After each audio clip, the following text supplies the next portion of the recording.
From Brooklyn, New York, you are listening to Extra Time, driven by Continental from my bedroom in Bed-Stuy. I'm Andrew Wiebe with my partners in soccer, David Goss, Kaylin Carr, Matt Doyle. What a beautiful day it is to be inside, guys, where we're all supposed to be. I have a window open. I can see outdoors, but I can't see all of your faces. I miss you. I miss all of you, except for you, Doyle. Thank you. Appreciate that. My family's been watching this show because they have nothing else to do now. And they brought up that Doyle grew a beard and they're annoyed because he stole the few things I have. That's how that's interesting. Your family watches to see what other people may or may not have borrowed from your grooming lexicon. They watched because they literally have nothing else to do. Wow. Let's start there, and then let's go down the list of things. First, they told me I had to change my camera view, change this on the set, and then my dad told me, because my mom was on the phone with a family member, and then she comes on and she reiterates what they've already told me. So now I know twice that my camera was in the wrong view. So why don't you just go clean shaven then? Yeah, you got. I haven't been clean shaven since I was 19 years old. I look like a naked mole rat if I do. It's not a look for me. And on that note, Kaylin, I appreciate your wood grain in the background. Whatever basement you're in is absolutely beautiful in a 1970s way. Got a big show for you right now. Nat Borchers is coming up as we do Mount Rushmores for Atlanta United, Real Salt Lake, and the Vancouver Whitecaps. But before we get there, I mean, it's the elephant in the room that's not really hiding anywhere. We all see it. We all experiencing it. COVID-19, I miss normal. I miss people. I miss soccer. As I said, I miss doing this with you guys. But we also know that perhaps our listeners, perhaps people we know, our friends and family, many are missing so much more than that. Friends or family members who are affected by this virus, people's own health may be up and down, their income to support themselves and their families. We know that this is big and real and scary at times. So all of us are affected. All of our lives have been thrown into some form of disarray. But I just want to, before we get going, remind people why we're doing this. 1 million cases and deaths nearing 50,000 worldwide from COVID-19 as of this Thursday. Yesterday from the CDC, just in the U.S., 186,000 cases in all 50 states, by the way, more than 3,600 deaths. Projections, we've all seen them, between 100 and 240,000 could be affected and killed by this virus. That's sobering, man. That makes you stand back. That makes you think about the fun that we're going to have on this show and give you just a little bit of pause. But the reason that we're doing this, why we're saying this, to save lives. Do what you have to do. Social distance, stay home, do the 6 feet thing. If you're feeling sick, stay there. And I just want to reiterate one final time before we get into the soccer. Thank you so much to all the doctors, the nurses, the paramedics, literally anyone in hospitals, in doctors' offices, anyone in the healthcare industry, going to work, risking their own health to help us, to help others, to save lives.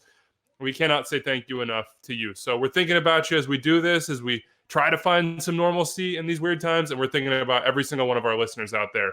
And let's just add this, like, to people who, working at grocery stores, delivering food, to the janitors, garbage men, people who cannot stop working. Thank you so much for going out there, doing your job, staying safe, trying to hold society's fabric together as much as possible. Thank you to all of you. You all are essential. And hopefully nobody ever forgets that after what we're going through all together collectively in 2020. Yep. Hope this is a diversion for you out there as it is for us. It's something to take our minds off what's going on outside of our respective homes here. Another diversion for you. The Call-Up's still doing their thing. Their Monday guest is going to be Brad Guzan. They also had Will Trapp this week, and he has the voice of a songbird. Yeah, I mean, it's incredible. It's incredible. Are you surprised? Come on. Will Trapp, this guy is a perfect human being, that guy. That's true. He can do it all. True. Every note, every pitch perfect. Honestly, my kid demands a song at bedtime from me, and I'm just trying to emulate Will Trapp now. And falling short every single night. He doesn't know, but I know. I do not measure up. What's the kid's favorite song at this point? It's every night I sing "What a Wonderful World." That's a good one. Yeah, man. I thought you were gonna do some. We're here for RSL. I'm surprised I didn't see you in Gal Gadot's video. Wow, that is some serious shade. I'm offended. I'm absolutely offended. So download the call No, up. just I will because you're let that A-list. go. Just because you're A-list. Yeah, man.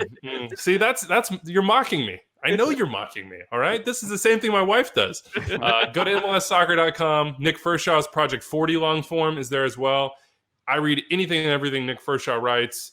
This is an incredible piece of reporting. Go check it out. It's a piece of MLS history that you'll want to see. And then another reminder: MLS Classics Remix, 2018 MLS Cup Atlanta against the Portland Timbers on Friday, 4 p.m. Eastern on YouTube, Facebook, MLSsoccer.com, the MLS app. It's going to be myself, Jillian Sakovitz, who you know from her coverage of that club from the very jump, Greg Garza, and Jeremy Abobasi will be on that stream. So check that one out. Get in the comments. Let us know what you think. Before we get to Atlanta United and their Mount Rushmore, Nathan in Trenton says he just listened to some of our shows. He's going through. He did not know about my family's struggle with COVID-19, and he says he wishes everybody health and safety, that ETR has been a part of his life since 2010. It feels like family. I hope everyone is doing better and that everyone involved is staying healthy. My wife is good.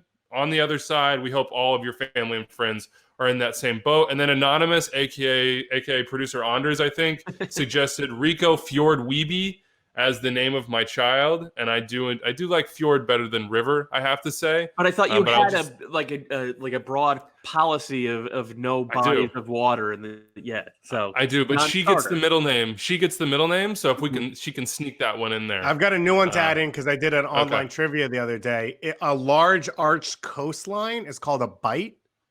Yep. So that's a good one. Rico Bite Weeby. Yeah, but it's spelled PHT, not a real contender there, Dave. I'll hit up Mindy. Me and Mindy will take this offline. Okay, fine. We'll circle back on this later. 401-206-0MLS, extratime@MLSsoccer.com. If you have any thoughts about literally anything during these times, hit us up. And if you have a suggestion, an MLS-inspired moniker for my child, put it in there, and maybe I'll sneak it in with Mindy. And if Extra Time names my second child, I mean, that'll be a legendary moment. What if you just went acronym for team is the star, a la RSL? No. We'll get to that with Nat Borchers here in a second. All right, let's get into it. We'll start with James Chominski in Rockaway, New York. He says his Mount Rushmore for the LA Galaxy is 4 Landons. And if that's not allowed, Landon, Keane, Cienfuegos, and Arena. Arena's not allowed, James Chominski. And then he threw out LAFC's Kubo, Chalice, Guzan, and an empty trophy case. Nice. That's some good shade. That's some good shade right there. Heard of it. Ante Razov maybe has to be in there. Sasha Kleshin. Of course, these are Chivas USA. You guys, jokes. the Bob Bradley Chivas USA teams were really fun to watch. And the series they had against the Galaxy. Wait, I guess played for Chivas USA for a match, so I'd like to be considered at least.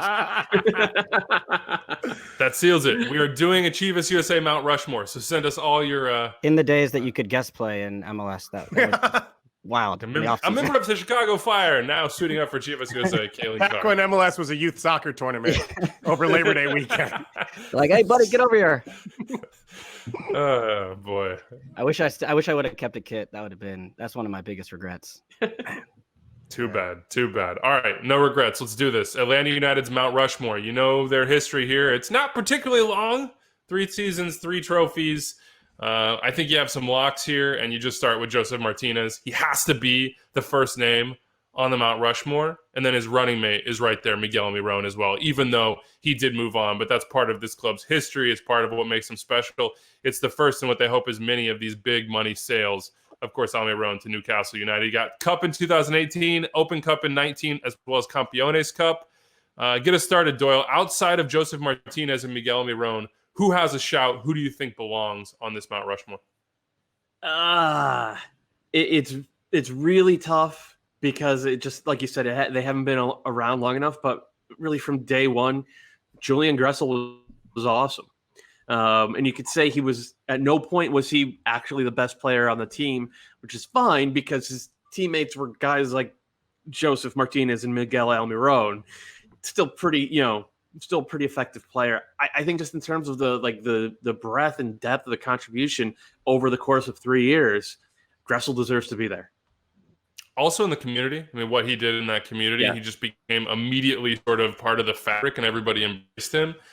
Is this related to the Walker Zimmerman snub for LAFC? Can you make a case that he shouldn't be there because he's no longer there? Or is it a simple fact of Julian Gressel there? Like, explain. No one's there anymore. That's this entire list. Almost no one's there, right? Tito Villalba's not there. Nagby's not there anymore. LGP, I think, would be a pretty obvious one, but he's not there anymore, and it ended a bit awkwardly. So what? Brad Guzan.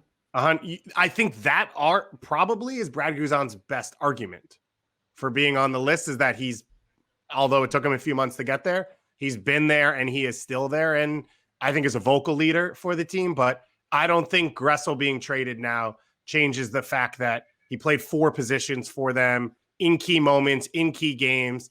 I think he's a face of the team for a lot of fans in that city and around the league. I think a lot of people still mentally associate him with Atlanta United. And so I agree with Doyle. I think he's my number 3 on this list. Guzan, you mentioned though, Kalen, it feels to me like it's hard to put as the third guy in stone someone who's not there. And I acknowledge all of Gressel's contributions, everything he did on the field and off it. But it feels weird to me when you're sort of immortalizing players in your past to choose somebody who's not on the team before somebody who is on the team. I mean, at least Michael Parkhurst, he walked away, like he retired. He ended his career with Atlanta United. Yeah, I could see if there was, if you didn't have the depth or choices where you'd say, okay, if there weren't other options, I could see you taking Gressel, and I think he's fully deserves to be mentioned in that list. But I think of guys like, you mentioned Michael Parkhurst. I think his role in the back line and his alongside some of those things you mentioned as far as the way he's looked at in that community as well.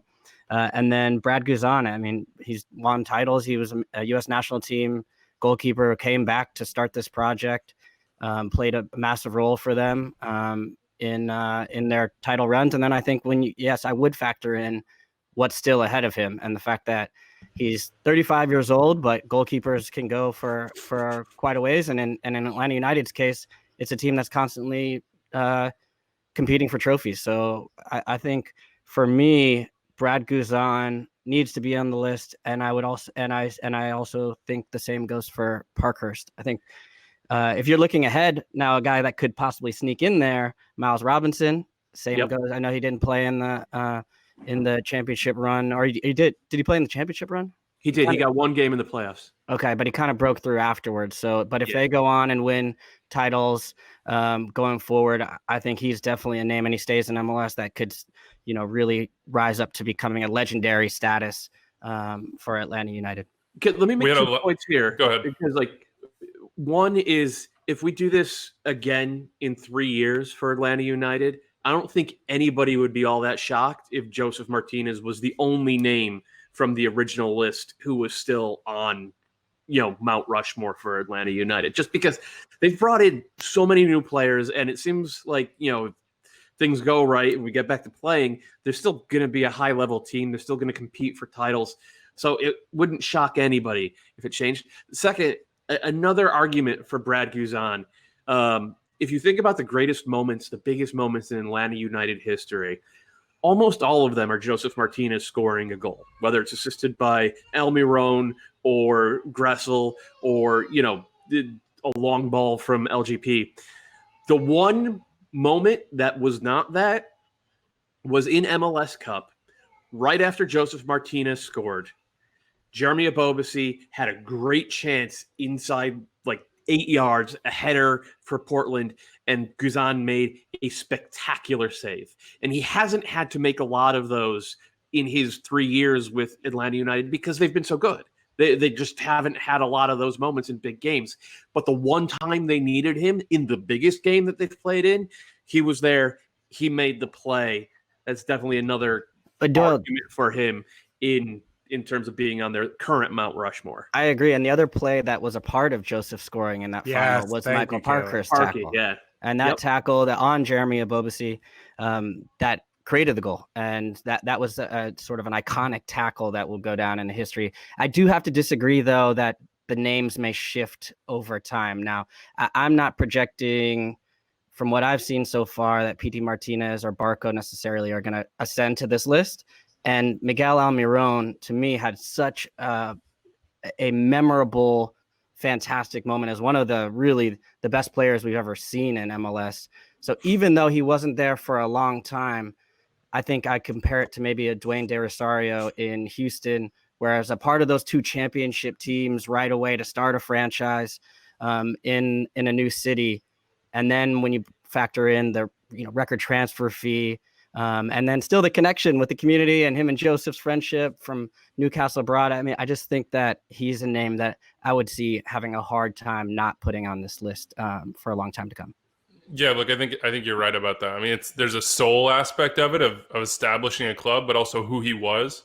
And I think everybody in Atlanta just seemed like certainly they could latch on to Josef because of his kind of swagger and his like Atlanta against the world persona and the fact that they won and he scored the goals.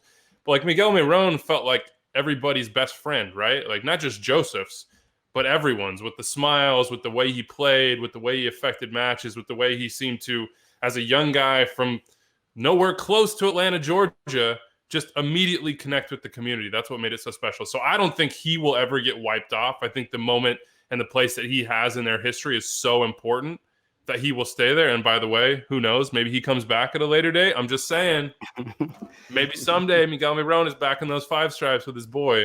But here's a name that nobody has mentioned. Sorry, let me just add to that, Weeby. There's also a decent chance that his success in Europe leads to more success for Atlanta in selling players. And I think similar to like how we had the conversation around Mark Anthony Kaye of like what he sort of as a model means for them. Miguel Almirón may carry the Atlanta United flag further throughout Europe over the next 5 years. And so then he'll continue to raise the level and profile of the club, even though he's not there. Yeah, I think that's fair. Here's a name that has come up, and we threw this out on Twitter, and the responses have been awesome. But Felipe Cardenas covers this team for The Athletic. He said Parkhurst in addition to Josef Martinez and Almirón. And then he threw out a name that none of us have mentioned, Tito Villalba, because first DP, and it's easy to forget it now outside the Atlanta bubble, but that fan base loved Tito Villalba. Like, we're heartbroken by the fact that he was gone. Almost like Yamil Assad had some similarity to him, but he just wasn't around as long. And Cardenas is saying Villalba should be on this Mount Rushmore. Does he have a point? Or are we going to Who say, do Atlanta maybe fans for not us? love on their team? Sure. That's fair. I would That's say a good point. I honestly would say think if Tito- Runowitz has more of an argument than Villalba does. Yeah, there's some legitimacy there, and Laurentowicz has started almost all their big games at multiple positions. I would say if Tito Villalba was able to buy Weeby better internet, then he would immediately be on there, but I guess that's just impossible. Dude, we got the Fios over here, and for Yeah, whatever clearly. reason, it seems clear. It feels clear to me, except for your faces disappearing off the screens at all time. So, all right, here, Parkhurst or Guzan have to make decisions. We debated here, we established cases, but at some point you just have to put your foot down and say this is what it's going to be. Are we? To me, it's Guzan. So, if the three are Josef, Miggy, and Gressel, the fourth is Guzan. See, I still have Parkhurst and Guzan. I have both of them in my list. That's what I had to start. So you don't have Gressel in. Yeah. I have Gressel and Parkhurst. I think Parkhurst was first captain. He was there before Guzan was, like physically on the ground, getting the city involved in the team, and just the way he plays the game for the moment to happen where he wins that ball and creates the goal because he watched tape, because he was because that's who he's been his whole career. I think I have Parkhurst right now over Guzan. Okay, so since we've had 3 votes here, 2 for Parkhurst, I'm going to make a third for Parkhurst. So Parky's getting in, which means we're down to the 4th spot. And it sounds like Gressel versus Guzan. Gressel, my Guzan stats. All right, we got 1 vote for Gressel, 1 for Guzan. Where are you I'm at, already Dave? Gressel. Wow. So I'm a tiebreaker here. I don't like being in this position, to be honest with you. To me, it still feels weird because of the trade. Like if Atlanta United ponies up and signs Gressel and make sure he stays in the fold, it's a no doubter for me that he's on this Mount Rushmore. Totally. I just have a hard time, given that we, like you said, Guzan has years and years and years to give, and we'll probably win more and more and more. So I'm gonna come in here and I'm gonna break this, and I'm gonna go Brad Guzan as our 4th because I think of what he'll accomplish in the future will justify the decision now to put him on Mount Rushmore. Maybe now's a good time in the world to bet on futures. So I appreciate you being steady and solid on that. Yeah. Gotta believe. Oh boy. Yeah. for sure. Yeah, you're probably right. Nothing matters. Can What's to come? Only what's already happened. I'm fine with that. I don't have an issue either way. Can we talk about the teams though? Because I think there might be a little bit more of a conversation here than I realized coming into it. About which the best team Yeah. is? Yeah.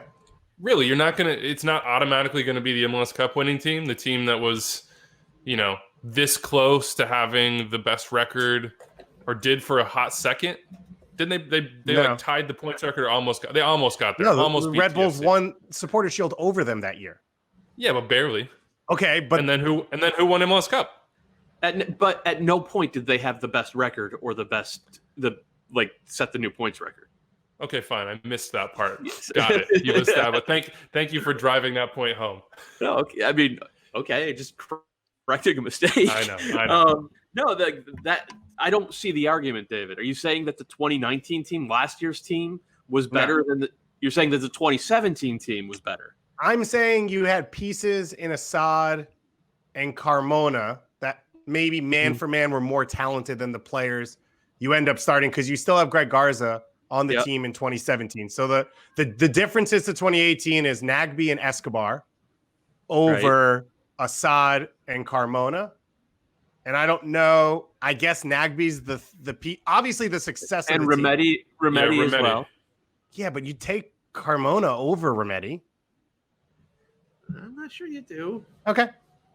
That's fine. I don't think Assad gave them another weapon that they didn't have. I think the team was deeper in 2017. Obviously, the success of 2018 is going to come out, but also was their first year. And 2018 also had Barco. Barquito. Good call. Barquito. Yeah. They had a What did he have, an assist? They had a $15 million DP to bring off the bench.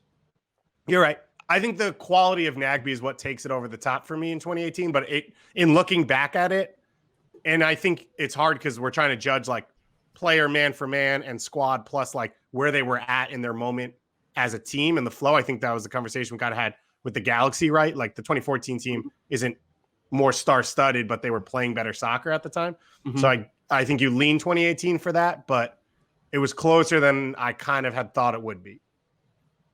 I'm just going to make the executive decision. MLS Cup winner goes straight into our greatest team of all time bracket. So Atlanta United, as we settled it, Josef, Almirón, Parky, and then Guzan. Gressel just on the outside, barely looking in. I'm sure Atlanta United fans will have an opinion about that. Hey, man, I'm still pissed off about the Cienfuegos first Beckham thing. So that'll stick in my craw for all time. I should have known better than to tell Charlie we would do a popularity contest on Twitter between the two of them, as if Beckham wouldn't win that every single time. All right, let's do RSL. Yeah?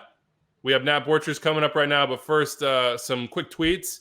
I'm going to read the one from Zach in Lawrence, Kansas. Rock Chalk, baby. He moved from Salt Lake City to go to KU. He says his RSL Mount Rushmore is pretty easy. Rimando, Beckerman, Morales, and Olave. The first three for him are non-negotiable, which I think is going to be the case for us as well. He says there's an option to switch out Olave for Tony Beltran, because Beltran spent his whole career at the club, was key to the 09-13 years, and the only little knock on him was he was on the bench for Robbie Russell in 2009 behind him. And then Lars Pedersen in Georgetown, Kentucky, says he's been listening to the show since 2010 World Cup through every single era of the show. You'll remember this, Dave. He says he has the gray in his Netflix queue because of MLS at the movies with Simon and Nick. If you don't know about MLS at the movies, I remember that day like it was yesterday. Absolutely incredible.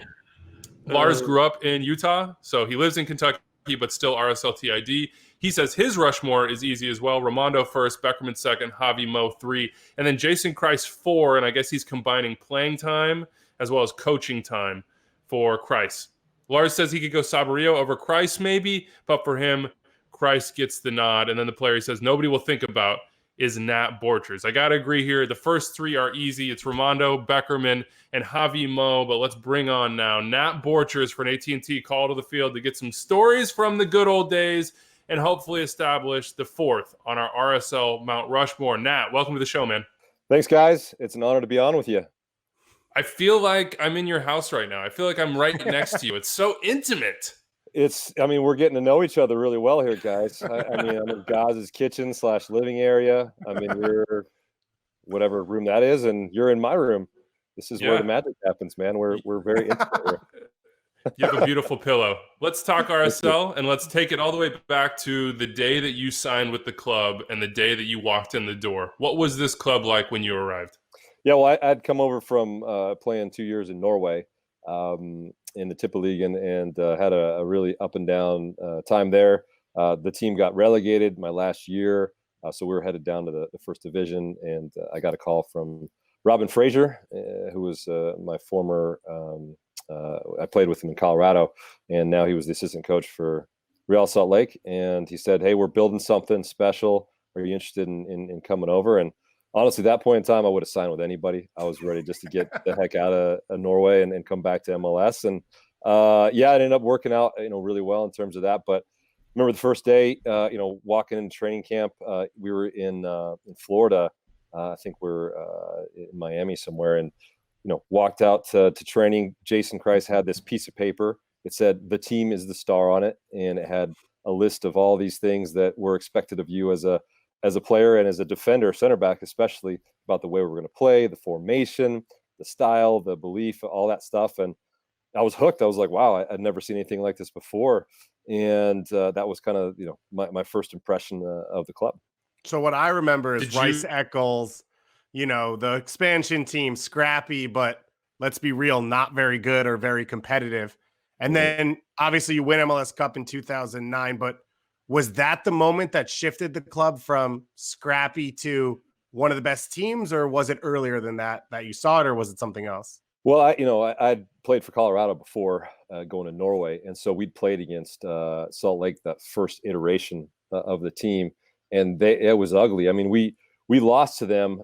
They got their first home win against us, and then we came back and I think beat them subsequent times during the season. But watching their season, it was a cluster. I mean, they obviously gave up a ton of goals. They couldn't quite get things figured out. They're obviously an expansion club, so they were the bottom dwellers of the West back then, and they had all those issues with like the Colorado, the Mastroeni Checkets rivalry thing that happened, and that blow up, and then Kyle moving over from Colorado to Salt Lake, and so that kind of changed, that kind of formed that rivalry. But yeah, it was wild, coming over and seeing, okay, in 2007 they were kind of starting to build it. Jason had become a head coach of the team mid-season in 2007. And then at the end of the year, they'd started to get some more results. They'd brought in Javier Morales, who was injured that year. So they didn't really see how he performed. And then, the pieces were kind of coming together. We signed Jamison Olave that preseason. Nick Rimando had gotten signed, I think in 2007 at some point in time. Kyle was there. Chris Wingert. Tony Beltran was a rookie in 2008 when I came through. And then, so the pieces were just kind of coming together, but we still didn't quite have it at that point in time. Do you think Jason Kreis knows the acronym to Team is the Star? Because we laugh about this all the time. I'll let everybody else do the math here. Team is the Star. Yeah, I actually hadn't put that one together until you guys mentioned it. But yeah, no, honestly, I hadn't. I haven't thought about it. I don't sit there, putting acronyms together, guys, like you guys do. Yeah, it was. I think we were one of the first teams in the league, to play the diamond and to have that kind of, that kind of style of belief where we just wanted to possess and we wanted to high press and we kind of knew. It took us a while to get there, but we knew how to respond in almost every situation of a game, whether we were up a goal, down a man, up a man. Whether we were, defending those leads, we knew exactly what to do. If we were on the road, if we were at home. And so I feel like, we had this identity, this style, this way of playing, and, we could kind of plug and play, players that, kind of came through after we had built the formation. But 2008 was really a tough year. We struggled through the season. We didn't really have, I think, the consistency that we wanted. And it really came down to that last game against Colorado that we needed to get a result. And we scored, I think, in like the 90th minute, Yura Movsisyan. And I'd heard rumors that they were thinking about blowing up the team had we not gotten that result, because that actually pushed us into the playoffs that year, and we ended up making a run. We opened up our new stadium. We played New York Red Bulls in the I think the conference semifinal, and we ended up losing to them. I think Dave Vandenberg scored that goal. And but that kind of propelled us to the next season in 2009. We go on that run to win the championship against LA, and then 2010 was like this magical year where we only lost three games, I think, the whole year in regular season. We kind of hit this this momentum. We found that consistency, and yeah, it was fun. And then from there on, we just kept building. We'll talk about the Mount Rushmore for you for RSL and put you on the spot with that one. And of course, get your best team of all time. There's some debate to be had there, but I want to kind of rewind it. And you said Javi Mo comes in and he's injured. I think about number 10s in this league that don't get the due that they deserve. And like the MLS nerds out there, the ones that us probably, I mean, I'll wax poetic about Javi Mo for an hour, but you can ask a lot of recent fans and other fans, and his name won't come up in those discussions. I need the firsthand side for you as your cat creeps over your shoulder behind you. Yeah, that side. Javi Mo, man, how brilliant is this guy? I mean, you've played with Valeri, you've played with all sorts of incredible players in your career, but to me, he's one of the special players in MLS history. Yeah, and the thing that struck me about him was that first preseason. We went down to Argentina. We're in Rosario in 2008, and I remember having training sessions with this guy, and his work rate really impressed me because most number 10s, creative players, I'd played with a few at that point in time. They were, let's be honest, lazy on the other side of the ball. When they got the ball, they were obviously trying to create, but let's be honest. A lot of times they would just switch off. They wouldn't fight. They wouldn't defend for you. But this guy was just doing doggies up and down the field. He was trying to prove himself. We were playing these second division teams in Argentina, and he was just back and forth. And his fitness level was like one of the highest that I've ever seen from a number 10. And he would tackle, and he would yell at players, and he would lead. And I mean, he had all those qualities. And then on the other side, he was incredible. In transition, he would play that killer ball. His first touch was unbelievable, and the guy could finish. And he had all those things. It didn't really come out. I don't think people didn't really start noticing until 2009 maybe, when we started to get more love because we were went to the final. But man, this guy, he was unbelievable. In my opinion, he's the best number 10 that I've played with. And I played with some good ones for sure, but he was unbelievable. When you look back, let's go to the big story. You mentioned Javi Mo, the CCL run for that team. It's one of the things we talk about on the show constantly because it's basically as close as an MLS team has still ever gotten. His goal against Monterrey in the first leg of the final, I think, is one of the best goals in MLS history because of the quality, the creativity, and the moment. But when you look back on that whole run, you guys had the wild game in the rain down at Cruz Azul. You were up 3-1. You lost 5-4. You have the games at Saprissa and the Purple Monster, all that stuff. What stands out from that run when you think back on it nowadays? There's so much.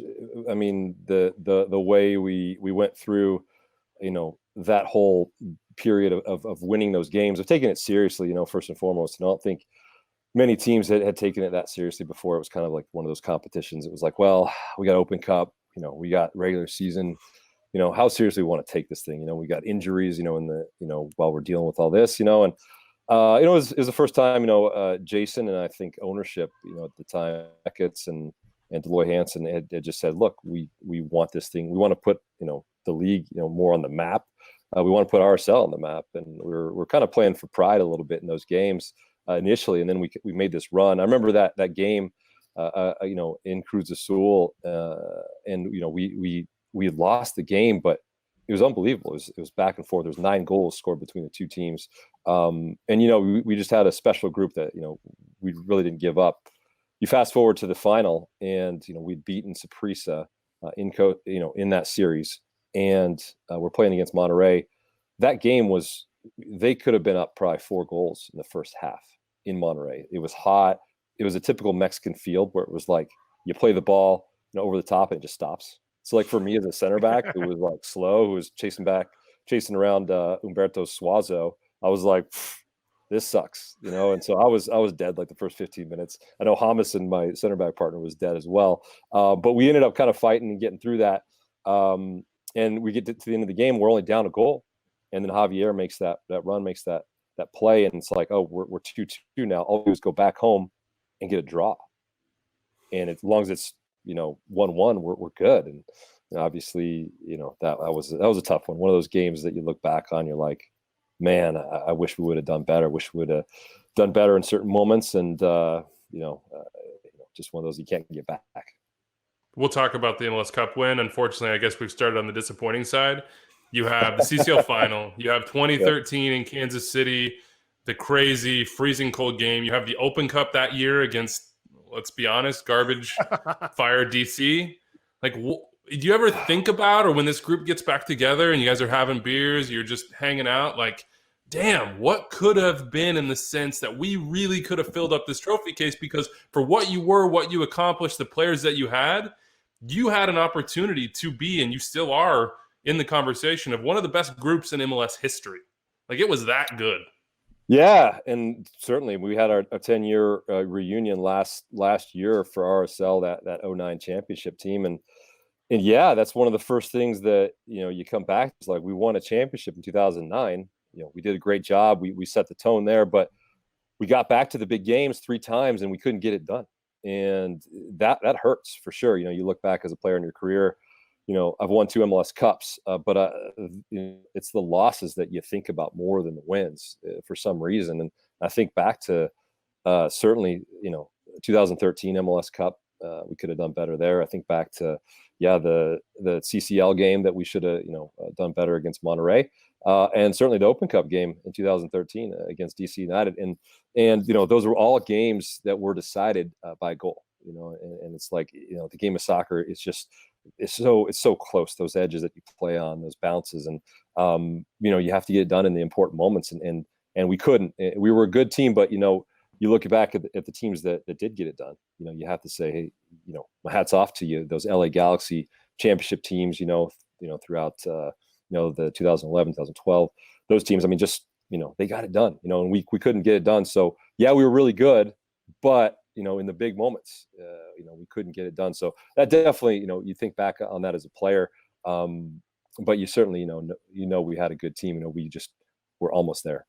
Let's talk about go ahead. This club in total, though, because we brought you on for a reason. We're talking Mount Rushmores. We're trying to put together the best groups in MLS history. So let's start with this one. You had some great teams, 2009, 2010/11, and we've got to figure out how we work that whole thing together. 2013. What is the single best group in RSL history? What's the one season that you put up against LAFC 2019, TFC 2017 for our fans to vote for? Well, there's so much that gets talked about a group's talent, their potential, this style of play, the tactical. But a lot of things that at times, you hear stories about the locker room, how good the locker room is, and we had a really good locker room throughout, that entire phase that I was a player at RSL. But the one locker room that was the best was 2013. I mean, that team was incredible. We just had, on the field we were good. Off the field we hung out. If you probably scroll back through my Instagram account, you'll see a lot of evidence of like us, team bonding in terms of like, we'd go on the road. We wear like camouflage outfits. We'd wear khaki outfits. We would have these these just fun parties and hangouts, and it just felt like we were such a group. And we got to MLS Cup. I don't think we were the most talented RSL team in the time I was there, but we had such a tight group, and that's what kind of got us to 2013 MLS Cup. And man, I look back on that group, and I wish I could just hang out with all those guys, every single Sunday, because it just felt like family. It felt like fun. I just enjoyed the soccer. I enjoyed being around those guys, and I think that I look back and I think that's like my favorite, team in terms of like just the locker room. Can I get just a quick story from you? Because I think about 2013, Kansas City, RSL, it had grown into something, and that was really even more a jumping off point. But we always hear about the stories in preseason. How did this sort of rivalry start? Who were the protagonists? Take me onto that training pitch, that like scrimmage game or whatever it was when the beef started. Mm-hmm. I need that. Yeah. Give me the history lesson, man. Yeah. Well, I remember we were playing down in Arizona. I think we're in one of those training grounds. It wasn't Casa Grande. It was the one that was in Scottsdale somewhere. And we had a training camp game against Kansas City. First 60 minutes I think we're going to be for the starters, and then the reserves were going to come in and take care of things. At some point in time, I think it was Roger Espinoza came in, studs up on Andy Williams from behind, and Andy goes down. Will Johnson comes in and just like throws Roger, I think, to the ground and just starts wailing on him. And next thing you know, everybody's coming through, and the game just got called at that point in time. We're just like, hey, we're done, we're good. And I just remember, that was Sporting Kansas City when Vermees had just started building there in terms of what he had, and it was just like feisty. It was physical. Those guys were good soccer players. They had something special though too. They could also create, and we saw a little bit of us in them, I think, and that kind of spurred us on. I looked at Matt Beasler and I was like, this guy's going to come in and be the best center back in the league. I was like, I want to see it from him, and obviously he was good too. And it was like, I think it was a lot of that was just like us seeing a little bit of ourselves when we looked at Kansas City. We're doing an all loathed team right now, Nat, and that Kansas City team of those times had a lot of potentially loathsome characters if you were on the other team or the other fan base. I mean, Aurelian Cullen, Rogers in there for sure. Jimmy Nielsen's probably in there. Dom Dwyer has got to be in there. But that RSL side had some of that too, with Homison and certainly Espindola and Beckerman and Will Johnson. Who was the guy for you in your career, someone who you would put on this all-loathed team? The guy you just hated playing against, knew that your fans hated, just like occupied a place in your heart of, I don't know if hatred is the right word, but extreme dislike. There's a lot of those for me, to be honest with you. I kind of got I played my best soccer when I was upset, when I was angry, at other players for whatever reason, perceived or real. So I think back to like Omar Gonzalez, for example. I would always compare myself to their center backs in the league. So I was always thinking, okay, what are they making? Should I be making as much as they are? Or show me the money. And so I remember Omar had signed a new contract with LA. I think this was after the year they had won the championship, and I think he had scored a goal in that year. And I remember I was marking him on a set piece, and he was complaining to the ref about how physical I was getting with him. And I was like, Omar, you're getting paid all this money. You shouldn't be complaining about anything, man. You should be happy with your life. Like, seriously, you should be happy. And he went and he dunked on me. He scored a goal after that. And then he celebrated right in my face. And I was like, well, fair play to him, man. I was talking trash. I deserved it. But, since, that from that point in time, we had a pretty healthy, disagreement on the field in terms of that kind of rivalry. Colleen, definitely had one with him as well. Just because I just didn't like the way he played. I just didn't think that he ever, my biggest issue with a defender is when the ball goes behind you, what is your reaction? Do you stop and let play go, or are you racing back to help out? And so, sometimes I'd watch games and be like, oh, he wasn't helping. He would just defend what's in front of him. And so every time the ball went over the top, we're like, well, he gave up. So I would jaw to him, and tell him what I thought about how he played. But and there was the strikers too. Robbie Keane and I got into it a lot because we saw each other quite a bit. He had some great banter, man. I remember there was a game when Ziggy had made a sub, and I was like, oh, you guys are changing formation, obviously, to like whatever 4-5-1. And Robbie looks at the field. He's like, "You're an idiot, man. We're staying in 4-3-3. You better get your coaching badges." And I was like, I was like, oh, he's right. He's right. Well, so much for that. So it was good. I enjoyed I enjoyed, playing against those guys, and just feel like, and off the field, it was always like, you have a beer with those guys and you're good. Yeah. But there was definitely a lot of them. No doubt about that. I could probably go on forever. We'd love you to, Nat. Obviously, we love doing this with you, but we have to get your Mount Rushmore here because you're the expert. You were there for 6 years in RSL. We feel like we can lock in Rimando, Kyle, and Javi Mo as 3 of the 4 that are going to go into that pantheon. But we want you to let us know who's your 4th, who is the last person, for whatever reason you choose, that goes on that list.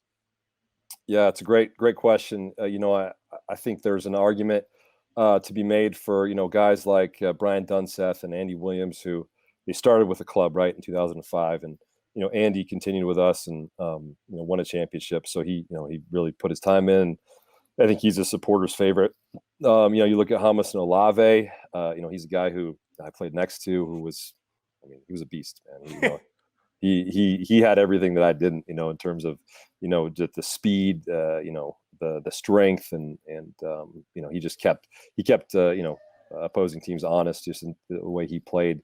I look at Will Johnson. He's a guy who spent a lot of time with the club, won a championship with us. Tony Beltran would be one, I think, spent a decade with the club before retiring.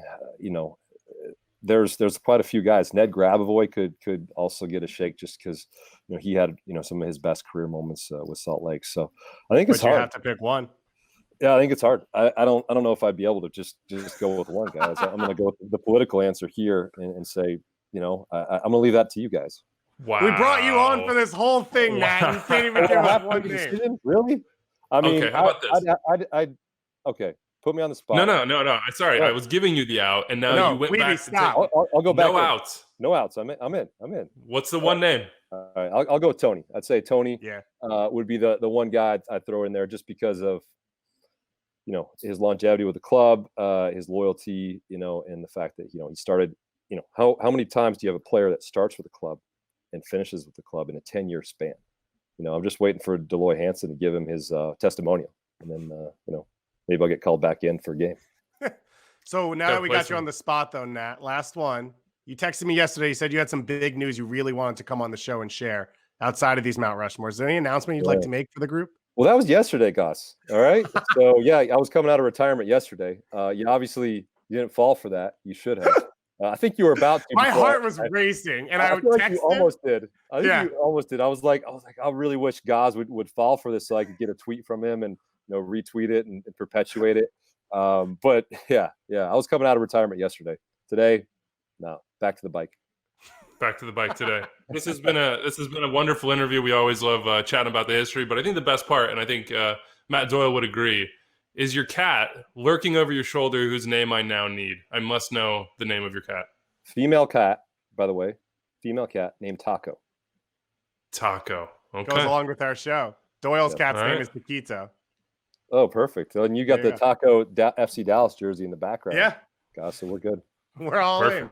Taco there's Thursday. Our start. Tony Beltran is the name for Nat Borchers. Nat, we'll let you get back to, I don't know, whatever you're doing. Hopefully sitting at home and social distancing. We assume that you are, man. Thank you for joining us and showing off your lovely bedroom, man. Thanks, guys. Always a pleasure. You guys take care. All right. Nat Borchers says it's Tony Beltran. What say you guys? Anyone. Literally anyone. I get the full argument for Tony Beltran. And I think, and I've made this point multiple times, I think part of this is the fans' perception of the players, what they mean to a club. And I agree with Nat in that he played his whole career for RSL. He was there for some of the biggest moments. I think if he'd been healthier at different times, he probably would have had a more substantial national team career. So I think he'd be more of a public figure in the league rather than just in Salt Lake, which would change it. So I get all of the arguments for Tony Beltran. He's also still a part of the front office, still lives in Salt Lake City, still connected to the team. I think on high-end talent and ability, Olave and Sabo probably beat him out for the years they had.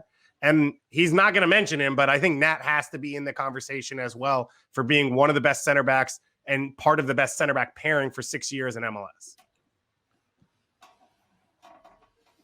Kalen, you played against these guys. You played against Olave. What's the argument for Olave?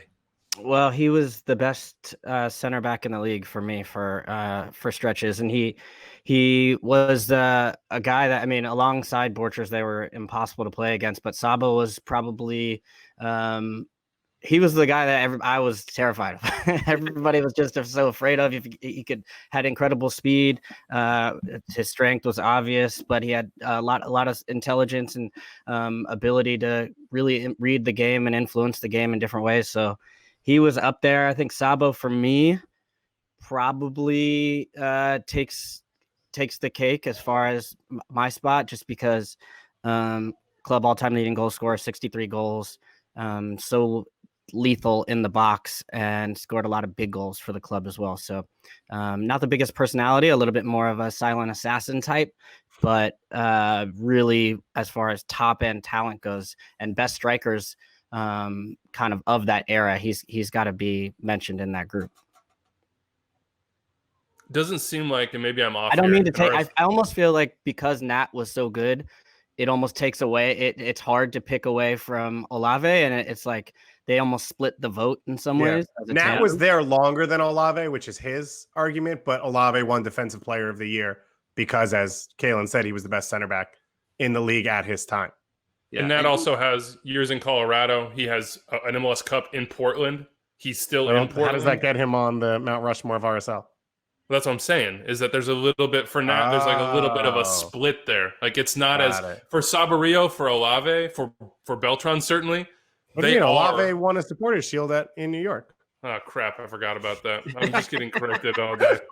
All right, throw Olave out then. Get him out of here. Kreis is an interesting one because he scored goals and was a part of the beginning of that club. And then, of course, what he's done as a manager, really defining that era and the style of play that team played. Every team around the league. I remember playing in Chicago and sitting there talking with Logan Paz and John Thorrington, and everybody just even as competitors, just admiring the way that they played soccer. It's kind of the way that they were the first team to me that played a completely different brand of soccer in MLS and really redefined the style as well as the substance. So sort of the way that everybody admires LAFC right now at the time, which is ironic because Thorrington was the one who was sitting there talking to me about it as well.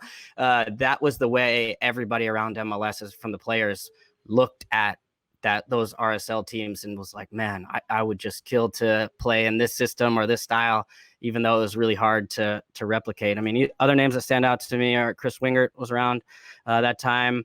Tony Beltran, of course. I think he really speaks to a lot of the soul of that club. Andy Williams as well was a phenomenal player, still involved in the staff there.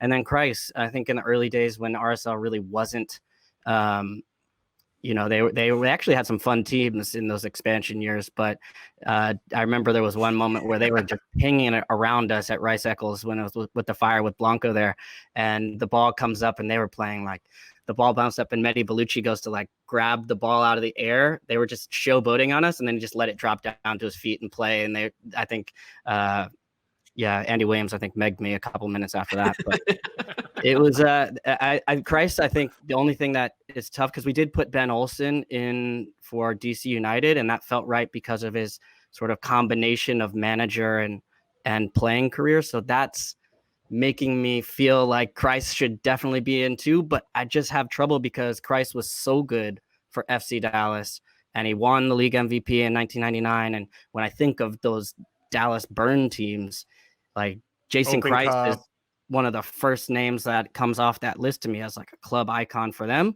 So it makes it hard because he's just been so damn successful pretty much on both sides of this. So I don't know. I'm kind of on the fence with him. I don't love the idea of putting guys on Mount Rushmores for individual teams who the team didn't win. They weren't good when those guys were playing on the field. And Kreis unquestionably is the definitive manager for RSL, but we've made a point of separating out managers from from players. We've made exceptions. The Olsen one wasn't really an exception. I mean, Olsen was among the. I mean, we were relitigating here, but he was literally the 1999 MLS Cup MVP. Like he was a great player for DC United. Not that Kreis wasn't, but he was a great player for RSL when RSL were really bad. I think. So who's it going to be? Who's it going to be for you, Doyle? It's going to be Olave. The argument for Tony Beltran is great. especially because, as Kalen said, RSL were the first team to really play kind of a different style in MLS. And a part of that was like, okay, teams would go and they would sit on Beckerman, or, if one of the other shuttlers dropped back, they would sit on those guys and say, we're not going to let you dictate the game. Beltran was good enough and technical enough that suddenly the game started running through him. Like, there weren't a lot of right backs in the league at that point, or even now really, who could do that. So he has a very, very strong argument. I understand why Nat made it, but Jaimison Olave was the best defender in the league for a run of like 2 or 3 years. And he's still with the team now, so I'm making the managerial argument as well. He actually won a title.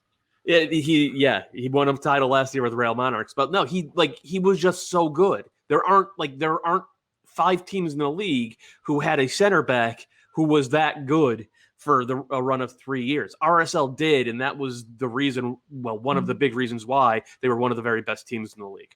Yeah, I'm going back. I've gone all over the place in this one, but yeah, with that diamond midfield really powered them, and Javi Mo, and I think the finishing part was Sabo's role in the team. But yeah, I'm going back when I'm picturing the Mount Rushmore and I'm seeing the faces up there.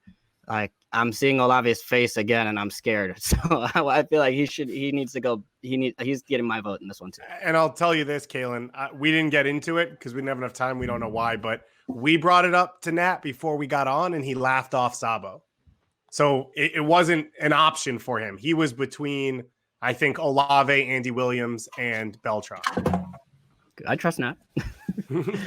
Yeah.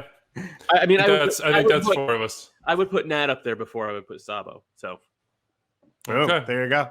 Olave. There it is. Doyle hates Pura Vida. We've decided. The first 3 very easy for us in RSL's Mount Rushmore. You've got Kyle Beckerman, Nick Rimando, Javier Morales, and then the final here, Jaimison Olave. What's the best team? I don't think you can put 2009 in this category, despite them being the MLS Cup winners. They were not, in my opinion at least, the best team. 2010, a lot of almost there, including the CCL final. 2013, Nat says maybe not the most talented team that they had when he was talking to us, but certainly had 2 opportunities to win championships that came up just short. I think for RSL, the greatest team comes down to most talented and a combination of results, because unfortunately for them, that final result it wasn't there 3 out of 4 times. What's your gut say, Kalen? What year were you like, ooh, this team is at its very, very peak? 2010. I think 2010, from what I remember, was the team that was, because they had just come off winning the title, and they had the confidence from that. And from there, they seemed to even kick on and play even better. So from what I remember, 2010 to me was a special year for watching like all of the pieces. The way I was just rewatching, I keep comparing it to LAFC, but I was just rewatching in the MLS Classics remix match of the first El Tráfico, and you could still see them kind of figuring it out with Vela was the 10 and Latif was playing out on the wing. And then they just didn't have quite all the pieces yet figured out. Atuesta was coming off the bench. You could see the pieces starting to formulate, but it wasn't quite realized, maybe even to the next season. And I think that was kind of the way 2009 was from my recollection. So 2010, I think, was the year where it really started coming together on the pitch in a pretty special way. Nat said they lost 3 games. They actually lost 4. 15 wins, 4 losses, 11 draws. That's incredible. What's maybe even more incredible was not the goal-scoring power of this team, because there were better teams in front of Nat. 2013, 14 scored many more goals. 20 goals allowed, plus 25 goal differential, scoring only 45 goals. I mean, that's absurd, Doyle. This team, I mean, not only could they punish you, but they just ground you into dust, too. Yeah, for a long time, I think they were like the only team, or maybe like one of 2 teams, that scored more than twice as many goals as they allowed. 20 goals allowed over the course of the season is easily an MLS record. I think the second best ever in a season is 26 goals are allowed, which is that year's LA Galaxy team. That Galaxy team won the Shield by 3 points over RSL. And that was a team that was bracketed by the win in 2009 MLS Cup, and then the run to the CCL final in 2011. That was the team, and the difference between us remembering that RSL side is maybe the greatest of all time, and a team that was filled with almosts is that Fabian Espindola just couldn't finish any of the 15 chances he had against Monterrey in the finals. But that 2010 team, they were something else. They played beautiful soccer. I mean, it was grinded out. It was hard. It was physical. It was everything else. But like when they had the ball, which was often, I think they had like 60% possession that year, they really used it. It's one of the all-time great teams in MLS. And I remain to this day absolutely stunned that they lost to Dallas in the first round of those playoffs. Just absolutely shocked that happened. 2010 RSL. I think that's the choice here. Of course, if you have any at-large bids, maybe it's an RSL squad, holler at us, 401-206-0MLS. Let's do Vancouver Whitecaps and get to the mailbag here, guys. Vancouver, it's been a little bit more checkered in Major League Soccer. And just a note for all of you at home here, the Whitecaps have an incredible history. We are not considering anything outside of the MLS years. So keep that in mind as we go through this conversation. I'm going to start us off. I think you have to have Alphonso Davies be the first face on this list. I know time in the first team was short, but everything that he represents for the Vancouver Whitecaps and sort of his peak of excellence, to me, as well as the fact that he's Canadian, makes him the first face to go on the rush. There. I agree with you. I have Alphonso Davies up there. Also, let's be real. We're about to go through this. No one else is a lockdown. And so what Davies the face of the franchise at this point. Even when he's gone, he's going to be on the national team for 15 years. He's the face of Canadian soccer. He was at the bid for the World Cup. Like Alphonso Davies is everything. And he was fun to watch on the team. And obviously he was young, but when you have no one else, you don't have a Javi Mo and you don't have a Kyle Beckerman or an Eddie Pope who had it, for 5 to 7 years in MLS, you're clearly going to go with Davies. And then we started to go through the list after that. Does anyone feel strongly, positively about anyone besides Alphonso Davies? No. Yeah. Yes. I'm going to go yes. For me, Jay DeMerit needs to be on the list. If you go around, their first big signing to captain the club, and the excitement really of being the personality of that team. And then on the field, he had injuries, and that was the thing that really hampered him. But like an absolute warrior, you got to remember this was also coming off the 2010 World Cup national team that had so much hype, and Jay had a fantastic tournament. So going to Vancouver and really starting off that club. If you go to matches in Vancouver, like they sing for Jay, he's got like their artwork about him all over it. You might find him having a pint of beer with the fans in the Wanderers, I guess. Mm-hmm. Voyagers. And Voyagers, my bad. No, that's Canada's. Yeah. Supporters group, yeah. Southsiders is. I don't know. Honestly, I was with Jay I was having beers with him, so that's why you don't remember. Yeah, that's why I don't remember. That was a fun movement episode, but yeah, I would definitely put Jay in that list of like cult icon figures. For the club. I think that's fair. I think that's a good one. And outside of those two, the one that I came to my mind first for like on the field plus a little bit of longevity, because no one really has it, was Kendall Waston, but he sort of burned the house down behind him on the way out when he kind of trashed the entire locker room, was a bit difficult to work with his final year, but he's like one of the top 5 scorers in club history, as well as the starting center back. That was the other big name that came to my mind. Doyle, is there anyone that you want to push in? Camilo had that outstanding 2 seasons, especially his final season there, but he left acrimony. Talk about leaving. Yeah. Pedro Morales had 1 great season and 2 pretty meh seasons. Russell Tybert's made 200 appearances. Would you put Tybert in? Is he good enough to be on a Mount Rushmore? I don't think so. No. Yeah. And I think that's kind of the story for the Caps for this first decade of their MLS existence, is they never, they were not able to create and maintain a high level team. And certainly weren't able to develop, other than Alphonso Davies, weren't really able to develop their young players into high level players. It's hard to do a Mount Rushmore for this team. It is incredibly hard. Kukutamane was there. He was exciting. Stretch. He looked like it was going to have stretches. Darren Maddox showed promise early on in his career. You thought that was maybe going to be a successful run for him. But I think because of the fact that there has been a lot of turnover and not as much success as they would have liked, the longevity of those who have stayed actually speaks a little bit more. And I think that's a good argument for Teibert. The name that I would put up there on my list that I wrote down was Jordan Harvey. He has 199 appearances. I think that's the most. What Doyle just said. I don't think Teibert quite has 100 yet. Harvey has more appearances. I think he still leads the club with appearances, and he has 10 goals. I remember like big goals for being a left back. He's also the only one that's played in 4 playoffs. All of them that the Whitecaps have qualified for. So not exactly a name that pops out to you on the list, but I think we've seen now in LAFC just how important he can be to a team and how good he was, even though early on in his career with Philadelphia Union, or he moved around quite a bit. And Vancouver was a place where he really became a fixture, even though there was Christian Dean and some young players that had come along that similarly to João Mourinho, or what's who are you saying? The first draft pick for LAFC.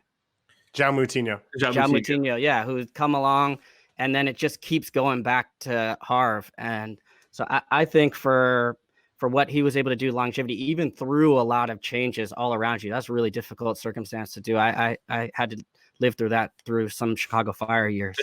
So a lot of credit to Harv. I would put him, due to his appearances, his play for the club, in that group. Some of the other names we got on Twitter from fans: David Osted, who was there for a number of years as goalkeeper. Eric Hasley, who was the first DP, scored 2 of the greatest goals in MLS history, one against Seattle and one against CFC. We could just put those goals on Mount Rushmore. For sure. Because he didn't really score many other goals in his time. I thought of Kenny Miller because I felt like he was the face of the team, but for 1 year. I'm more of a Barry Robson guy here. Yeah, for sure. Barry Robson, 7 games. Yeah. Mustafa Jarju. But yeah, and Gershon Kofi, who was a baller. I mean, YP Lee, he helped get Mbom Wong there. I mean, he's part of the club. He stayed connected to the club. I think he's still in Vancouver. He got a lot of fan votes. He got a lot of fan votes as someone they connected with. It is really tough to do it for this club because you can't go link it to championships. And I truly hope that you can all hear my child screaming his head off in his room. He likes to talk to himself. Cam is a big Whitecaps fan, apparently. Yeah, he's just as frustrated by this. He's doing his own podcast in there. I don't know what it's about. But so let's say... Go figure, a weeby has some lungs. So let's say right now we're at Alphonso Davies, Jay Demerit, and Jordan Harvey. Sure. I think Kendall Waston's the 4th. I do too. Does anyone else want to vote for someone? How about Kendall? How about the press conferences after the final year of Yeah, for sure. He definitely burned the place down on the way out. Hey, but some clubs, you got to, that's how it goes. Yeah, maybe he's it's not always a pretty breakup.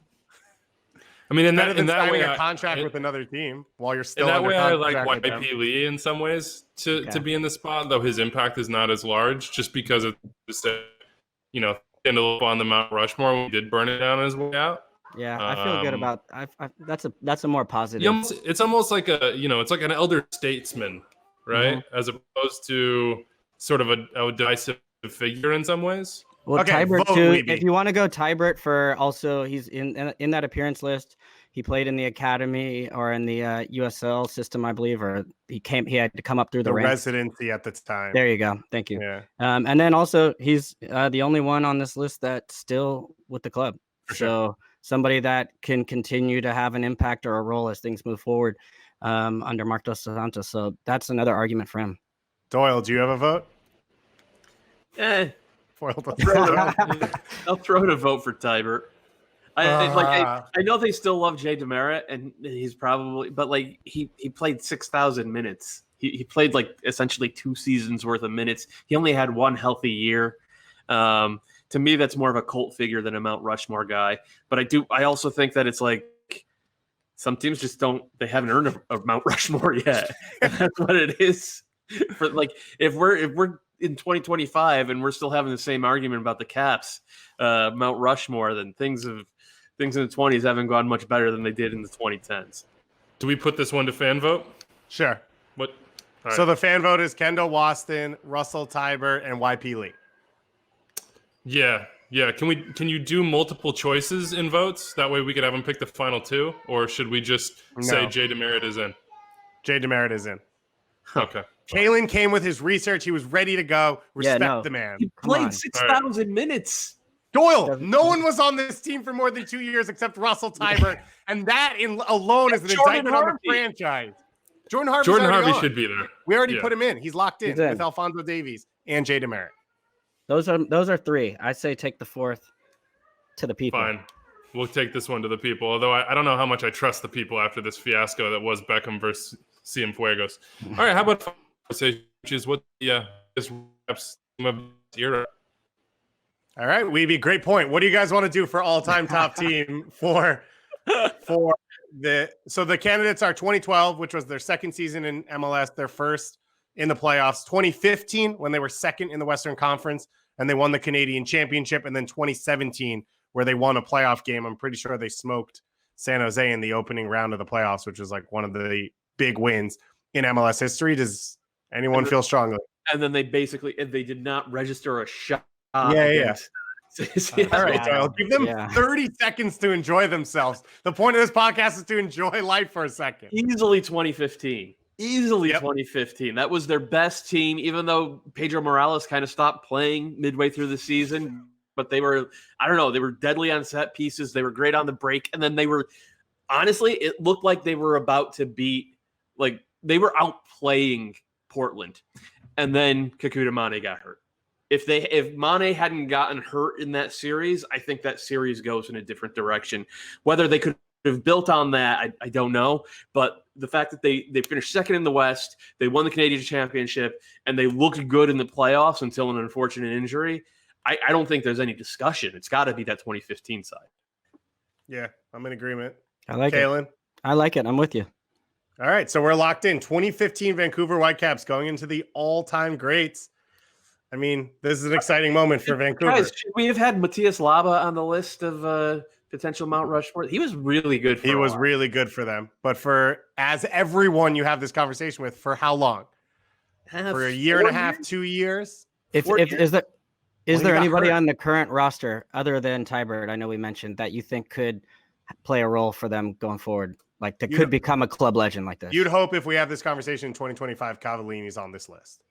Okay. Cavallini, maybe Max Crepeau, maybe one of their center backs. Derek Cornelius has a lot of talent, and he's a young kid, so he can get better. They just signed Dahomey. Maybe Dahomey's the guy. I love their draft pick, Ryan Raposo, and he's a Canadian kid too, so you like that, David. But Raposo really impresses me. So the hope is that they have just acquired a raft of new guys who will all be Mount Rushmore.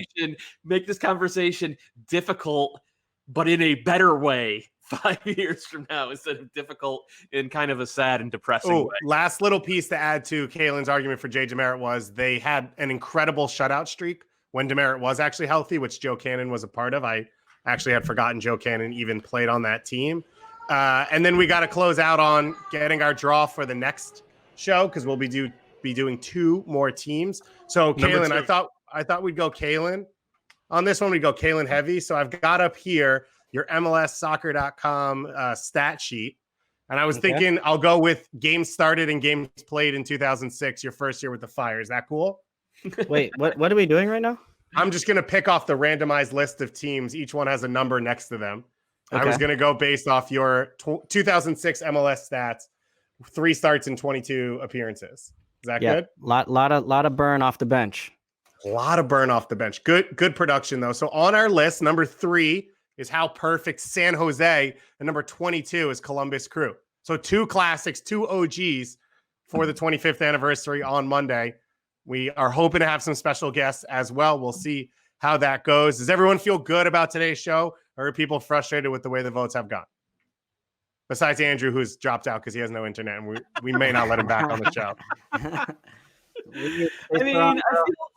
I feel pretty good. I'm actually more interested in Atlanta and Vancouver in the middle of the 2020s than I am now, because like so many things are going to change. And that's kind of exciting to think about. Yeah, I would agree with that. And RSL, it was fun too. I went back and rewatched a lot of the CCL games, the Cruz Azul game and the last game as well. So it was fun to relive those great days. And Andrew, we hope for better days for you coming forward, but we don't guarantee them. And all we can do is have people send their thoughts and prayers across on social media to @AndrewWeeby. Any complaints with his internet connection @Folge, F-O-L-G on Twitter. That's all for today, everyone. Thanks so much for joining along.